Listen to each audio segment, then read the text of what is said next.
और उसके बाद ये स्टूडेंट्स 8वें पैरे में हम डिस्कस करेंगे कायनात पर हुजूर पाक सल्लल्लाहु अलैहि वसल्लम के वजूद के असरात।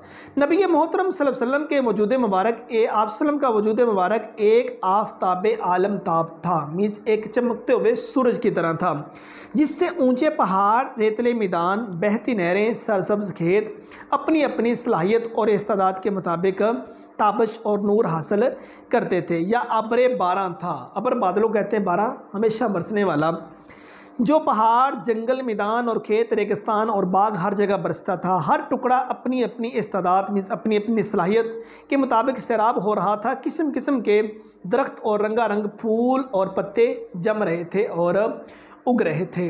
कि मीन्स नबी पाक सल्लल्लाहु अलैहि वसल्लम का जो वजूद था एक चमकते हुए सूरज की तरह था। अब जिस तरह आसमान पे सूरज चमकता है, सूरज के चमकने से ज़मीन के ऊपर जितनी चीज़ें, हर कोई अपनी सलाहियत, अपनी काबिलियत के मुताबिक उससे फ़ायदा हासिल करते हैं।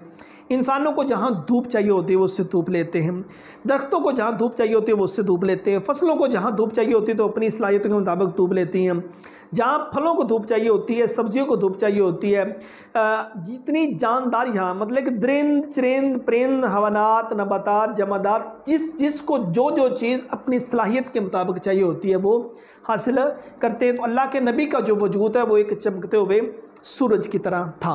और उसके बाद 9वें पैरे में स्टूडेंट हम डिस्कस करेंगे मुतज़ाद कफ़ियात में सीरत बतौर नमूना। बादशाह हो या गदा, अमीर हो या गरीब, हाकम हो या महकूम, काजी हो या गवाह, अफसर हो या सिपाही, उस्ताद हो या शागिर्द, आबदो ज़ोहद हो या कारोबारी, गाजी हो या शहीद, तौहीद का नूर, इखलास का रूह, कुर्बानी का वलवला, खलक की हदायत और रहनुमाई का जज्बा, बिलाखिर हर काम में खुदा की रज़ा तलबी का जोश हर एक के अंदर काम कर रहा था। मतलब कि मुतज़ाद कफ़ियात के अंदर भी सीरत बतौर नमूना है। कहते कोई अगर बादशाह है या कोई भीख मांगने वाला है, इन दोनों के अल्लाह के नबी सल्लल्लाहु अलैहि वसल्लम की ज़िंदगी बेहतरीन नमूना है। ठीक है, कोई अगर अमीर है या गरीब है, मीन्स भीख मांगने से अल्लाह के नबी ने मना किया है। और उसके बाद कोई अमीर है या गरीब है, कोई अमीर है तो अपनी अमारत में देखे अल्लाह के नबी सल्लल्लाहु अलैहि वसल्लम ने ज़िंदगी कैसे गुजारी है, कोई गरीब है तो अपनी गुरबत में देखे अल्लाह के नबी सल्लल्लाहु अलैहि वसल्लम ने ज़िंदगी कैसे गुजारी है। आप एक बार खंदक खोदी जा रही थी कि एक साहबी ने कहा या रसूलल्लाह मैंने भूख की शिद्दत से पेट पे पत्थर बांधा हुआ है। तो नबी मोहतरम ने कपड़ा साइड पे करके कहा साहबी देख तूने एक पत्थर बांधा, मैं मोहम्मद ने 2 पत्थर बांधे हुए हैं। ठीक है, बताना मकसूद था कि कभी गुर्बत का वक्त आ जाए तो किस तरह उसके साथ फाइट करनी है, किस तरह जंग करनी है। और उसके बाद कोई हाकम है या कोई उसकी रैयत है, इन दोनों को देखना चाहिए। अल्लाह नबी सल्लल्लाहु अलैहि वसल्लम की ज़िंदगी बेहतरीन नमूना है। और उसके बाद कोई इंसाफ करने वाला है या कोई गवाही देने वाला है, वो देखे इंसाफ करने वाला। अब इंसाफ के बारे में देखें नबी मोहतरम सल्लल्लाहु अलैहि वसल्लम का जो कुरान पाक में मतलब इंसाफ के बारे में एग्जाम्पल देखिए। कबीला बनु मखसूम की एक औरत ने जब चोरी की और अल्लाह के नबी की बारगाह में लाया गया, इसको माफ़ कर दीजिए, बड़ी फैमिली से ताल्लुक़ रखती है। क्या फरमाया, खुदा की कसम तुमसे पहले वाली कौम में इसी तरह बर्बाद हुई हैं, जो अमीर होता उसको माफ़ कर दिया जाता, गरीब को सज़ा दी जाती है। और साथ फरमाया यहाँ फ़ातिमा बिनते मोहम्मद भी होती हैं तो मैं उनके हाथ काटने का हुक्म जारी कर देता। कि मुझे इंसाफ करना है तो वो अल्लाह के नबी सल्लल्लाहु अलैहि वसल्लम की ज़िंदगी आप देखिए। उसके बाद कोई अफसर है, सिपाही है, कोई उस्ताद है, शागिर्द है, उन सब के लिए अल्लाह के नबी की ज़िंदगी बेहतरीन नमूना है। वो जो कुछ भी हो, जहाँ कहीं भी हो, ये फ़िज़ान हक़ सब में यकसा और बराबर था।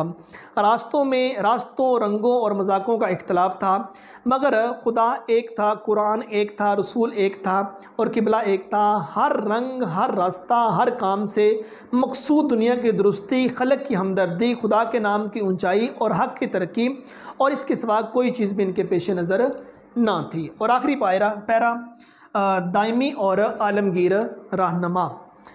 ये दुनिया इंसानी मिजाजों और इंसानी सलाहियतों और इस्तादादों के इख्तलाफ का नाम है। इस्लामी काबिलियत, सलाहियत। तो यकीन करो मोहम्मद रसूलुल्लाह सल्लल्लाहु अलैहि वसल्लम की जामिया शख्सियत के सिवा इसका कोई आखिरी और दायमी और आलमगीर रहनुमा नहीं हो सकता। इसलिए ऐलान फरमाया अगर तुम्हें खुदा की मोहब्बत का दावा है तो आओ मेरी पैरवी करो, अल्लाह भी तुमसे मोहब्बत करेगा।